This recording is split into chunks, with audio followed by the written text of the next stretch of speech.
মহাসচিব জেলা মির্জা ফখরুল ইসলাম আলমকে 137টি আসনে নির্বাচন প্রার্থী তালিকা ঘোষণা করেছেন। চূড়ান্ত নয়, দুর্ভাগ্যজনকভাবে আমাদের 12 আসনে আমার অগণিত ভক্ত দলীয় পদবি যাদের আছে এবং ছাত্রদল, যুবদল, স্বেচ্ছাসেবক দল, শ্রমিক দল, মহিলা দল সবাই সাংঘাতিকভাবে ব্যতীত হয়েছে এই মনোনয়ন ডিক্লেয়ার করার পরে। এটা কারো কাম করছিল না। প্রত্যেকটা নেতা কবি তার মনের তাগিদে আমাকে সান্ত্বনা দেওয়ার জন্য এখানে আসছে। আজকে 94 সালের পর থেকে 2025 পথ চলা একটি মাত্র ইউনিটের সাধারণ সম্পাদক হিসাবে দায়িত্ব পালন করতে করতে পর্যায়ক্রমে আজকে ঢাকা মহানগর বিএনপির এই পর্যায়ে আমি এসেছি। এর ভিতরে আমি যুগ্ম আহ্বায়ক ছিলাম, অবিভক্ত ঢাকা মহানগরী বিএনপির যুগ্ম সম্পাদক ছিলাম, ঢাকা মহানগর উত্তর বিএনপির আমি সর্বশেষ বৈষম্য বিরোধী আন্দোলনের সারা বাংলাদেশ যেখানে আরেকবার বৃষ্টি পেল সেই 5ই আগস্ট 5 দিনের জন্য আমি প্রধান সমন্বয়কারী ছিলাম ঢাকা মহানগর বিএনপি। আমি নিজের সেই জায়গায় সবাই মনে করি, এই জন্য মনে করি 4-5 দিনের পজিশনটা অনেক বড় ছিল এবং আমি ভাগ্যবান ছিলাম এই ফলাফলটা আমার হাত দিয়ে। আমি সেই জন্য তারেক রহমানকে ধন্যবাদ দিয়েছিলাম, এখনো ধন্যবাদ দেই। আমার দৃঢ় বিশ্বাস মাঠের সঠিক যদি আরেকবার ভালোভাবে অনুধাবন করা হয় আমাকে না দেওয়ার কোনো কারণ থাকবে বলে আমার মনে হয় না।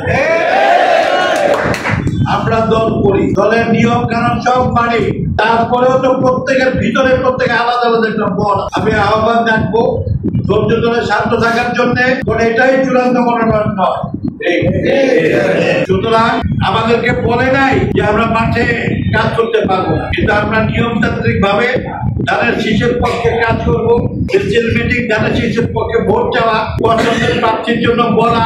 আর আমি নিজেও চাই বিএনপির সর্বোচ্চ মহল মানুষের মনের বেদনা গুলো বোঝার চেষ্টা করবো। এই রাজনীতি করতে গিয়ে আমি আমার স্ত্রীকে হারিয়েছি 2রা জুলাই 2024 সালে, বহুবার গ্রেপ্তার হয়েছি, সবাই থেকে যাতে অস্বীকার করি না, কিন্তু আমি এ পর্যন্ত আমার যা যা পাওয়া ছিল আমি কাছে পেয়েছি। তারপর বিএনপির জন্য আমার জীবন উৎসর্গ করে আমি দিচ্ছি, ভবিষ্যতেও দিব।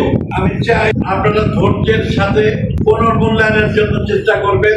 আমাদের দল একটি সুশৃঙ্খল দল, দলের সিদ্ধান্তের বাইরে আমরা কেউই না, কিন্তু অবশ্যই কিছু কিছু জায়গায় সিদ্ধান্ত গুলো পুনর্বিবেচনা করতে হয়। তেমনি একটি আসন ঢাকা 12, আমি বিশ্বাস করি সবার মনের আশা অনুযায়ী অবশ্যই তাদের এই মূল্যায়ন হবে, সেই আশায় ইনশাআল্লাহ আপনাদের সকলকে ধন্যবাদ দিয়ে দলের সিদ্ধান্তের প্রতি অভিযোগ থেকে নিয়মতান্ত্রিক ভাবে ধানের শীষের পক্ষে সবাইকে কাজ করার জন্য অনুরোধ করছি। আমি সাংঘাতিক ভাবে আবেগপ্রবণ হয়ে যাচ্ছি। আমার এই মুহূর্তে কি করা উচিত সেটা আমি বুঝতেছি না। কিছু জিনিস যার যার মন অনুযায়ী সিদ্ধান্ত নিতে হবে, সব সিদ্ধান্ত ভার আমি বইতে পারি। আর ভবিষ্যতে আমি মঙ্গল কামনা করি, বিএনপি ক্ষমতা আছে সেটা আমি চাই। বেগম খালেদা জিয়াকে এই চিন্তা দেওয়ার খুব ইচ্ছা ছিল, তারপরও ইচ্ছাতে চিন্তা হয়তো উপহার পাবেন। বেগম খালেদা জিয়া তারেক রহমান বাংলাদেশের নেতৃত্ব দিবেন, দল ক্ষমতায় আসবে। আমি কি পেলাম সেটা বড় কথা না, তারপরও বিএনপির বিজয় হোক এই কামনায় সবাইকে ধন্যবাদ জানাই। সবাই ভালো থাকবেন। আল্লাহ হাফেজ।